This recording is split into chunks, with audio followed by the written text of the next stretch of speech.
We came in the back entrance to the pub, the Barley Mow. The bloke I was fighting, I'll just call him Jock, had a group of men with him straight out of a gangster film. Like Arthur's braces, they must have brought their suits and hats back in the 50s. Jock stripped his shirt off and advertised that he was an ex-con. He was tattooed from arsehole to breakfast time. Well, chest, neck and arms anyway. Prison tattoos aren't like the ones you get outside. They're crude and the colours are all different shades because they're done with pins, razor blades and whatever colours can be dug out of biro pens. He had the lot, dotted line on the throat saying cut here. Might take him up on that. And kill and death on his knuckles. What an ape. As he came at me, he had hate oozing out of him and he was growling like a dog. I bet he frightened the shit out of everybody in Lenny, but it didn't work with me. I let him hit me about a dozen times just to blow some steam off. And just when he started thinking I didn't know how to throw one, I caught him full on the ear. Gloves take the sting out of a punch. Bare knuckles rip and half his ear flapped down, leaking blood all over him. I don't think he felt it because he came back with a left and a right, very low. One on the hip bone, one on the old chap. I'll be pissing round corners for a week. I stepped back and kicked him in the kneecap. I could feel my big toes snap, but as he's gone down on his good knee and half swung round, I knuckled him in the kidney as hard as I could hit. He's gone all the way down, so I dropped my 19 stone into the middle of his back. He gave a sort of whoosh and tried to roll over, but I just punched and punched him until I didn't move.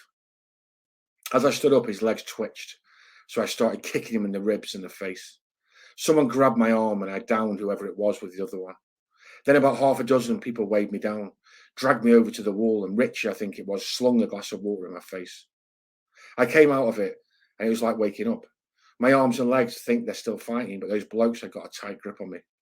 As my breathing slowed down, I was back with them again. I pushed them off and sat down on an empty beer barrel. I watched as Jock was rolled on his back, but he wasn't moving at all. Arthur came over and said, "Come on, Len, we'll get you out of here." I said, "Have we got our money? And what's the rush? Is he dead or what?" "Never mind him. Richie's got your money, and I'm going to get one of my lads to drive you to London. I'll ring you at home tomorrow." I shook hands with him and realised my hand was broken. Apparently both of them were. The next thing I knew, we were in one of Arthur's Jags and doing 100 mile an hour towards the south. Richie said, "Nice one, Lenny. 21 grand in all." I said, "It's not that funny Scotch money, is it? Them notes look like they've been out of a Monopoly set."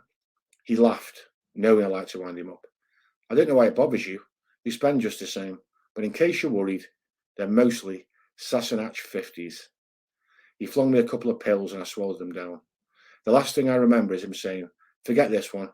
He would have killed you if you'd given him the chance." I woke up just before we pulled into Charing Cross Hospital.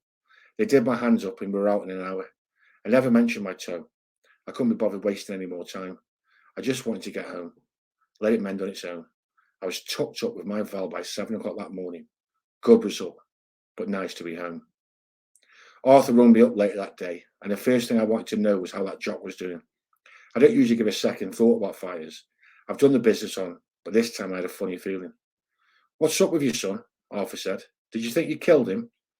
I think I laughed a bit too loud when I said, "Nah, of course I didn't. I was just wondering if I'd got to come back up to Scotland and do him again." "Well, Lenny, considering Jock was unconscious for an hour after you left, you proved a point. But I don't think he'd be looking for a return for a long time while you're at. Fancy me thinking I've done him in. I must be getting soft." I said to Val, "I ain't crippling round Hoxton, looking like a road accident. Let's treat ourselves and get out of it." So with plenty of dough in the bin, we took a lovely holiday. Set me up a treat.